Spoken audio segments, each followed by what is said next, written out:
Que vamos ler todos juntos, Marcos capítulo 14, versículo 26 ao 30, depois vamos ler do 66 ao 72.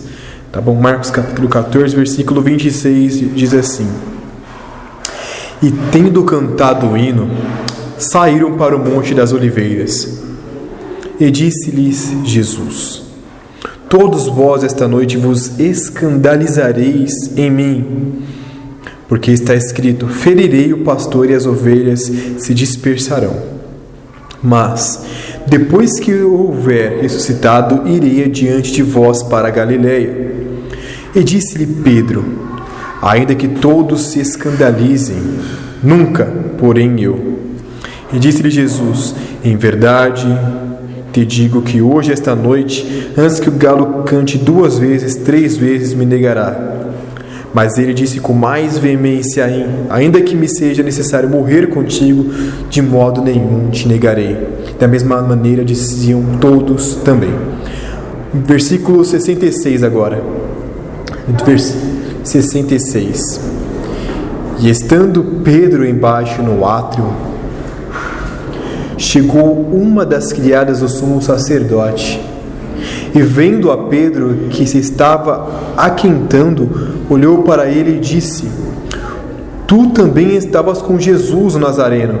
Mas ele negou, dizendo: Não o conheço, nem sei o que dizes. E saiu fora ao alpendre, e ao galo cantou. E a criada, vendo outra vez, começou a dizer aos que ali estavam: Este é um dos tais. Mas ele o negou outra vez. E pouco depois, os que estavam ali disseram outra vez a Pedro: Verdadeiramente tu és um deles, porque és também Galileu, e tua fala é semelhante. E ele começou a praquejar e jurar: Não conheço esse homem de quem falais. E o galo cantou 2ª vez, e Pedro lembrou-se da palavra que Jesus lhe tinha dito: Antes que o galo cante 2 vezes, 3 vezes me negarás. E pensando nisto, chorou. Que o Senhor aplique essa palavra em nossos corações nesta manhã. Queria iniciar dizendo a vocês: se vocês ainda não foram salvos, você se encontra em 2 situações, em uma das 2 situações. Ou vocês se envergonham do nome do Senhor Jesus Cristo, ou vocês são orgulhosos o suficiente a achar que vocês não precisam do Senhor para nada em suas vidas. Em qual dessas 2 situações será que vocês se encontram nesta manhã? A ponto de achar que o nome do Senhor não deve ser honrado através da minha vida, ou que eu sou autossuficiente, não preciso de Deus para nada, nos meus dons e talentos, na qual Ele me concedeu no dia a dia, eu não preciso do Senhor. Em qual das situações será que eu me encontro? Pois bem, hoje nós vamos aprender uma lição muito importante, cujo título é Ganhando mesmo nas perdas. No mundo, as pessoas só ganham quando elas têm tudo do bom e do melhor. Quando tudo está indo bem, elas estão ganhando. Se ela não tem perdas, elas estão bem, elas estão ganhando. Mas no cristianismo, ou seja, uma vida perante o Senhor, nós estamos vencendo, nós estamos ganhando, mesmo quando nós estamos perdendo. Ou seja, mesmo quando a saúde não vai bem, mesmo quando nós, por uma hora ou outra, possamos perder algum familiar, possamos perder algum emprego que nós temos, mesmo quando nós não temos aquilo que nós desejamos, nós estamos ganhando, porque nós temos o Senhor Jesus Cristo. Otávio, fica assim, não, tá? Então, essa é a jornada perante o caminho do Senhor. Hoje nós vamos aprender uma lição que Pedro era chamado de, por assim dizer, por pedra, ou seja, uma pessoa firme, sólida, uma pessoa que era encorajadora dos outros apóstolos, dos outros discípulos. Era uma pessoa que muitas vezes ia à frente liderando, porque ele é uma pessoa ousada, no bom sentido. Uma pessoa que estava sempre dizendo as primeiras palavras. A pessoa que era sempre motivadora dos demais discípulos. E por isso o Senhor disse a ele e aos demais discípulos também, que hoje eles estariam se escandalizando. Ou seja, as pessoas estariam atônitas, surpresas de algo grandioso que iria acontecer com o Senhor Jesus Cristo. E através daquele fato que iria acontecer com Jesus Cristo, que os discípulos iriam se assustar e iriam fugir cada um para o seu lado. O que Pedro vai dizer quando o Senhor disse essas palavras? Alguém lembra? O que o Senhor Jesus Cristo disse, Otávio? Você lembra o que o Senhor Jesus Cristo disse? Não lembra? Você lembra, Emma? Thomas? Não lembra que o apóstolo Pedro disse para o Senhor? Você lembra nós? Que ele nunca ia deixar de seguir ele. Exatamente. Foi isso que o apóstolo Pedro disse. Que ainda que todos se escandalizassem, ainda que todos ficassem surpresos e fugissem, que ele jamais iria fazer isso. Ele queria de alguma certa forma por si só honrar o seu nome, na qual o Senhor tinha atribuído a ele, que era o nome de Pedro, firme, sólido. Ele quis honrar o seu nome com suas próprias forças, mas ele ia aprender uma lição. E o Senhor disse que Pedro, ainda nesta noite, antes que o galo cante 2 vezes, certamente me negarás. Ele falou: não, Senhor, ainda que todos façam isso, eu jamais te negarei, jamais farei isso. Pois bem, como nós podemos ver, o Senhor Jesus Cristo, ele foi preso, e aí ele teve um interrogatório injusto. Muitos acusadores forjaram mentiras contra o Senhor Jesus Cristo, porque ele era inculpável, ele era perfeito em todas as suas obras. Nunca houve um homem com tal índole na face da terra, homem justo, íntegro, exemplo para nós. O Senhor Jesus Cristo, o Senhor da glória, não teve um crime em sua mancha, não teve nenhum crime em sua reputação, nada, nenhum delito, nenhum imposto que ele não tenha pago, nada. Ele era justo em todas as suas obras.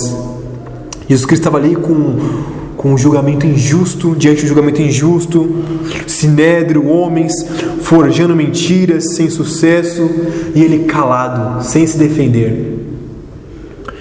Até que um sumo sacerdote disse ao Senhor: não defenderás tu de si mesmo? Não falará nada dos acusadores? E o Senhor calou-se mais uma vez. E quando o sumo sacerdote perguntou: tu és o Cristo? Ele vai dizer: eu o sou.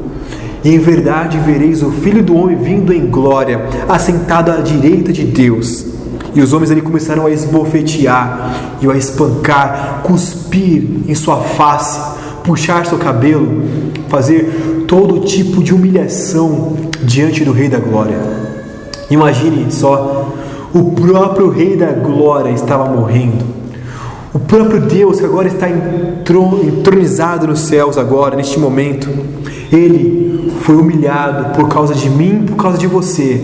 Ele sofreu toda essa humilhação tão horrível para que nós tivéssemos a vida eterna. Ou seja, ele foi humilhado para que nós fôssemos honrados.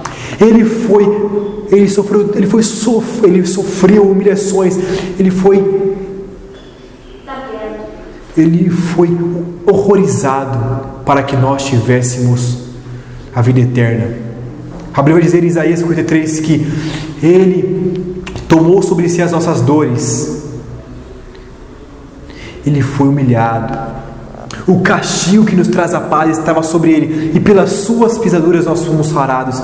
Nós não conseguimos nem imaginar o tamanho da dor e sofrimento que Jesus Cristo passou. Filmes não conseguem nem mensurar 1% daquilo que Jesus Cristo passou, de tão grande sofrimento e de tão grande humilhação.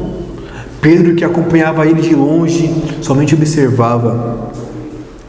E quando Pedro olhou para o Senhor Jesus Cristo, viu aquela tão grande humilhação, ele ficou horrorizado também. Ele não conseguiu sustentar as suas palavras. Veja só, aquele corajoso, tão intrépido, tão ousado, agora estava também amedrontado diante daquela cena. Pensa só. Tão destemido, cadê agora a sua coragem? não conseguia mais sustentar as palavras que ele tinha dito anteriormente. Veja só.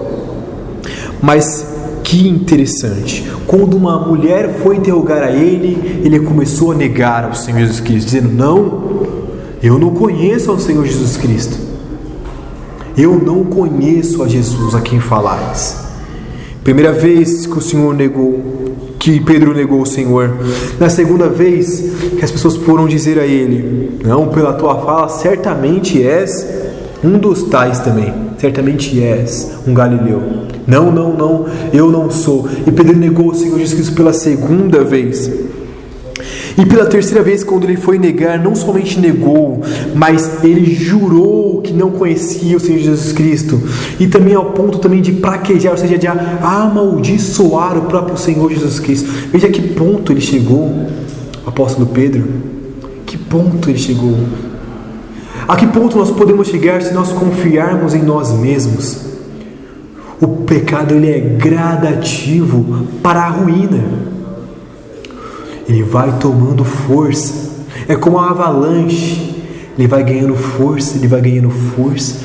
E quando formos ver, ele já destruiu cidades, já destruiu casas, já destruiu famílias. O pecado, ele vai ganhando força, ele vai ganhando ímpeto em nosso coração, se nós não buscarmos o perdão. Achamos que podemos conseguir coisas por nossos próprios méritos. Olha só como que eu sou habilidoso, eu consigo fazer coisas que você não consegue. Veja só os meus talentos, as minhas conquistas, olha as minhas notas. Olha só como que eu sou uma pessoa notável. Assim também era Pedro, de se vangloriar nos seus feitos. Mas podemos ver o fim trágico da qual ele teve aqui nesse dia, de a ponto de amaldiçoar o Senhor Jesus Cristo. Que coisa tão terrível, crianças. Assim são muitos de nós. O Senhor, ele concedeu, o próprio Senhor Deus, ele concedeu a cada um de vocês um talento específico, algum dom notável. Talvez você tenha uma habilidade incrível em aprender coisas com facilidade, um dom em ciências, matemática, um dom notável para o esporte. Eu não sei, cada um tem alguma habilidade que o Senhor Deus concedeu a cada um de vocês. Aí, o que nós fazemos? Ao invés de nós retribuirmos esse dom para glorificar a Deus, nós, ao invés disso, nós voltamos para nós mesmos e falamos: não, eu irei fazer as coisas sem Deus, eu não preciso de Deus, deixa Deus de escanteio, deixa Deus de lado, eu quero fazer as coisas para meu próprio regozijo, para minha própria exaltação. Eu conseguirei, eu irei fazer essas coisas. E nós não glorificamos a Deus. Pedro foi assim. Ao invés de ele crer na palavra de Deus, ele não fez isso. Ele debochou da palavra de Deus e não deu crédito à palavra de Deus. Todas as palavras que proferem da boca de Cristo Senhor são verdade. E elas não voltam atrás. Quando o Senhor diz, acontece. Se aquilo que o Senhor tinha alertado para Pedro não tivesse acontecido, o Senhor tinha mentido. O Senhor teria mentido. Mas aconteceu justamente aquilo que o Senhor tinha alertado para Pedro. Pedro, certamente me negarás nesta noite por 3 vezes antes que o galo cante. Uma curiosidade a vocês, alguns já têm conhecimento disso, que eu já expliquei outra vez nessa lição, que o galo aqui cantando não era um galo aqui como uma galinha, não era isso, não era um animal aqui. Galo era o nome do responsável que ficava em cima do templo de Salomão com uma trombeta anunciando o término da última vigília da noite, que era por volta das 4 às 5 horas da manhã. Então, ele tocava dizendo que era o término da primeira vigília, tocava para todos acordarem. E depois ele tocava uma segunda vez, era tocado por volta de 2 ou 3 vezes, no máximo 3 vezes, mas geralmente eram 2 vezes que era tocado no término da vigília. Então ele era um responsável para tocar a trombeta e anunciar o término da noite. Então não era um animal cantando aqui, não era o galo aqui fazendo seus sons específicos, não, era um responsável com o instrumento, tá bom? Então, que nós podemos observar aqui? Que cumpriu meticulosamente, com exatidão, precisamente aquilo que o Senhor tinha alertado para Pedro. Ele negou o Senhor. Será que muitos de nós também não negamos a Cristo também? Achando que nós não precisamos dele, nós negamos a Cristo nas nossas ações. O orgulho, tem um provérbio que diz: o orgulho precede a ruína. Ou seja, o que antecede a queda é o orgulho. Nós podemos ver bem esse exemplo agora que nós tivemos esta manhã para aprender essa lição. E qual foi a consequência de ter negado a Cristo? A Bíblia diz que por ele ter negado a Cristo, ele automaticamente olhou para o Senhor Jesus Cristo e ele chorou amargamente. Essa é a consequência do pecado para um cristão. Lágrimas, pranto, dor, angústia, sofrimento. Ele não se importou ali de estar diante de fariseus, de saduceus, de homens importantes ali do Sinédrio. Ele não se importou e chorou abertamente. Pensa, se vocês fossem ver eu chorando, algum outro homem chorando na igreja, como que seria estranho? Como que seria algo diferente? Muito mais naquela época, em tempos arcaicos. Ele não se importou diante daquilo e chorou abertamente diante dos homens, demonstrando o seu profundo arrependimento por ter feito aquilo. Ele viu que ele não podia jamais confiar em si mesmo, e ali ele tinha aprendido uma grande lição. Mesmo nas perdas, o cristão ele tem grandes aprendizados e tem grandes ganhos. Aqui foi o que ele teve, um grande aprendizado em sua vida. O pecado iria trazer um grande aprendizado agora. O Senhor tinha alertado, ele não ouviu. Agora, dor, sofrimento e angústia. Você espera realmente que você poderá um dia enfrentar o diabo? Será que você realmente acha que poderá enfrentar Satanás e seus demônios confiando em si mesmo, sem confiar em Deus?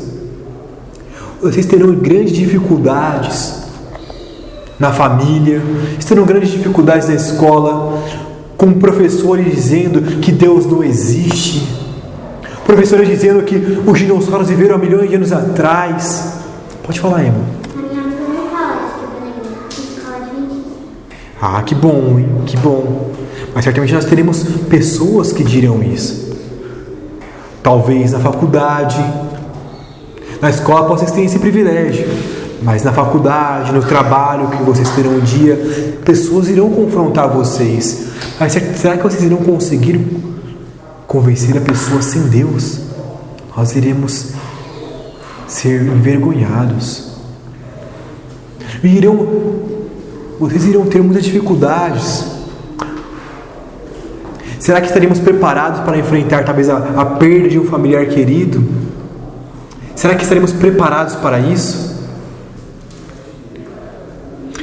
Será que sim? E como que nós iríamos nos comportar diante de uma situação assim? Será que nós iríamos zombar de Deus e falar: Senhor, foi o Senhor que fez tal coisa? Iríamos praquejar contra Deus? Será que estamos preparados para as grandes dificuldades que teremos na vida sem Deus? Pedro achou que sim, e a consequência disso foi uma derrota terrível. Mas após isso ele pôde perceber que Cristo realmente é tudo que nós precisamos nessa vida. Nas dificuldades, nas adversidades, nós só conseguiríamos vencer se nós tivermos Cristo em nossa vida. Nós não conseguiremos sem Cristo jamais nada, absolutamente nada.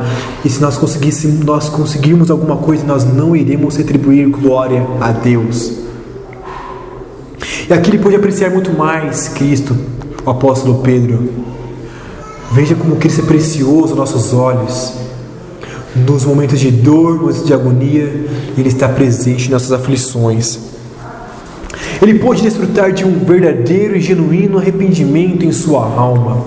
Agora, ele aprendeu que, mais do que nunca, o pecado iria trazer graves consequências para a sua alma.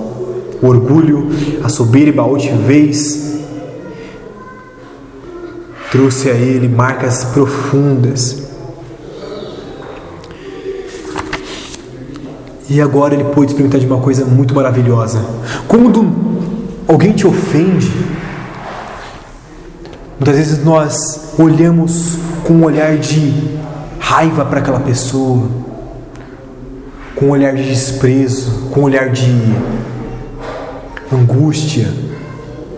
Mas aqui nós podemos ver a ternura do nosso Senhor Jesus Cristo, que mesmo o apóstolo Pedro fazendo aquelas coisas tão graves com ele, o Senhor Jesus Cristo não olhou com um olhar de ira. O Senhor Jesus Cristo não olhou com um olhar de desprezo para o apóstolo Pedro. Ainda que fosse necessário, ainda que ele merecesse aquilo, o Senhor ele não fez aquilo. O Senhor olhou com um olhar de simpatia, o Senhor olhou com um olhar de ternura para Pedro, com um olhar de benignidade. O que quer dizer benignidade? Era o prazer em perdoar. Somente Deus tem esse atributo em sua alma. Somente Deus tem um atributo em seu ser, que é o prazer em perdoar pecados. Nós muitas vezes perdoamos aquele que nos ofende, mas mesmo assim nós temos uma certa luta dentro de nós, porque cada um de nós aqui somos pecadores. Mas Cristo não agiu assim. Nós podemos ver o atributo de Cristo em perdoar pecadores, em como que Ele é maravilhoso, o quanto que Ele é benigno. Mesmo ali, o apóstolo Pedro negando ao Senhor, o Senhor olhou com grande ternura. Veja só, que prazer é isso, que grandiosidade é isso. Ter o perdão de nosso Senhor é algo tão maravilhoso e indescritível. Ter o Senhor em sua vida e Ele te confortando e consolando nas suas dificuldades é algo extremamente maravilhoso. Eu não consigo nem explicar para vocês o quão maravilhoso é ter o Senhor como Salvador de suas vidas. Que grandiosidade! Saber que um dia eu estarei com Cristo no céu, Otávio. Algo que pode se comparar a isso, ter o Senhor no céu e Ele me guiando aqui na terra. E saber que um dia, quando o meu coração parar de bater, eu estarei com Ele, Ele me receberá de braços abertos. Ele nunca, jamais me olhará com um olhar de ira, porque os meus pecados foram pagos pelo seu sangue vertido numa cruz. Veja, crianças, tão grande sofrimento que Ele teve que suportar. Nenhum homem jamais poderia suportar aquilo que Ele suportou, não somente pelo seu sofrimento físico, dos seus flagelos no seu corpo, mas também da sua dor inimaginável que Ele teve que suportar de tomar o cálice da ira de Deus na sua alma. Ninguém de nós podemos mensurar. Mas se nós pedimos ao Senhor perdão dos nossos pecados, nos arrependermos dele, nós certamente que teremos Ele como Senhor, e nada há que se possa comparar a ter a Cristo como o Senhor de nossas almas. Eu insto com vocês isso. Humilhe-se diante do Senhor. Os dons que o Senhor concedeu a vocês, retribuam glória ao Senhor e louvem a Deus por isso. Falem, Senhor, essa minha habilidade que eu tenho é porque o Senhor me concedeu. Ajude-me a glorificar a Ti, Senhor. Ajude-me a exaltar a Ti, Senhor. Ajude-me a louvar a Ti com tudo que sou, para que eu não venha me perder nos meus pecados e me dê uma nova vida, para que eu venha honrá-lo com tudo que sou. Amém? Então essa mensagem eu trago a vocês nessa manhã, que o Senhor aplique essa mensagem em nossos corações.